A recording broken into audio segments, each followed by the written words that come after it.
Let's jump right in. Welcome to a brand new explainer. Today we're doing a microanalysis of a fragmented digital time capsule. Basically, we're looking at a tiny, preserved little slice of the internet that asks a really massive question. Does civility matter? But the way we actually find the answer to that, or, well, the way we completely don't find it, is quite the mystery. Let's get right into the artifact. To truly get what's going on here, we first need to understand exactly how we're looking at it. The source material today is a record from a tool called perma.cc. So what is that? Well, researchers and legal pros use it to capture a live web page and freeze it at one highly specific moment in time, sort of like a bug in Amber. What we have here was captured in what they call a standard screenshot view. It acts as this totally isolated digital record. It is essentially a digital fossil from a specific moment on the internet, and it pulls us right into the mystery of this preserved web fragment. Okay, let's dive into this. Right at the very top of our preserved fragment, just under the headline, Does Civility Matter? SLAW, the author drops a pretty funny confession. They write, I once wrote an article titled, Does Civility Matter? I don't regret the article, but I regret the title. I mean, wow, that sets up an immediate, deeply compelling internal conflict right out of the gate. Think about it. Why would someone proudly stand by an entire body of work but totally disavow the very title that introduces it? That is the primary dilemma our author is wrestling with here in this tiny block of text. And the author actually goes on to explain exactly why that title is a huge source of regret.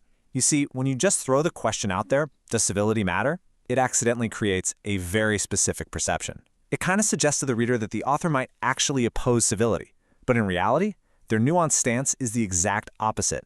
They fully embrace it. By coming right out and firmly stating, I don't, it becomes crystal clear that the original title accidentally created a totally false impression that betrayed their true, deeply held beliefs. And this brilliantly illustrates the real core of the author's argument. Just look at this exact phrase from the source text, civility as an ambition or virtue of the good lawyer. Now, the author isn't just saying, hey, let's all try to be polite. No, they are elevating civility to a foundational, bedrock requirement of the entire legal profession. They clearly possess such a deep respect for these professional virtues, placing civility right at the absolute heart of what makes someone not just a lawyer, but a truly good lawyer. Now, I want to pause the narrative flow for just a second here and ask you to reflect on the philosophical weight of those words. Is civility an ambition we strive for? Meaning, is it this noble goal we are always reaching toward but might never perfectly hit? Or is it a necessary virtue, like an inherent built-in quality that you absolutely must possess to practice good law? The author deliberately gives us both of those words to ponder, creating this absolutely wonderful distinction between striving for an ideal and inherently possessing it. So, the author is totally teeing up this profound, nuanced point about the very nature of legal professionalism. They write, my point developed further in a... and that's it. That is literally it. We hit a brick wall. The source material is suddenly and abruptly severed right there. Right at the exact moment the author is about to reveal where this brilliant point is developed further. Maybe it was a memo or a manuscript, who knows? The record just ends. It is an incredibly suspenseful cliffhanger, frozen forever in this digital capture. So instead of getting the rest of the author's profound legal philosophy, our amazing time capsule gives us an incompatible browser error message. Because of course it does, right?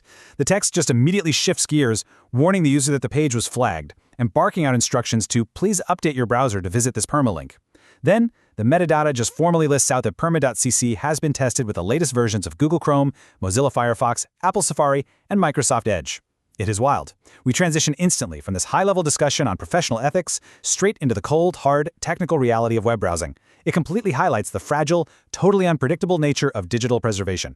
Which brings us to the ultimate, honestly kind of haunting question of this entire explainer.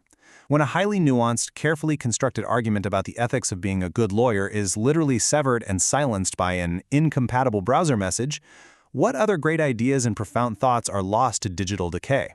We build these incredible tools to preserve human knowledge forever, but sometimes the medium just breaks before the message is ever fully delivered.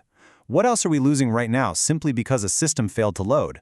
That is definitely a question worth taking away with you today. Thank you so much for joining me on this little digital archaeological dig.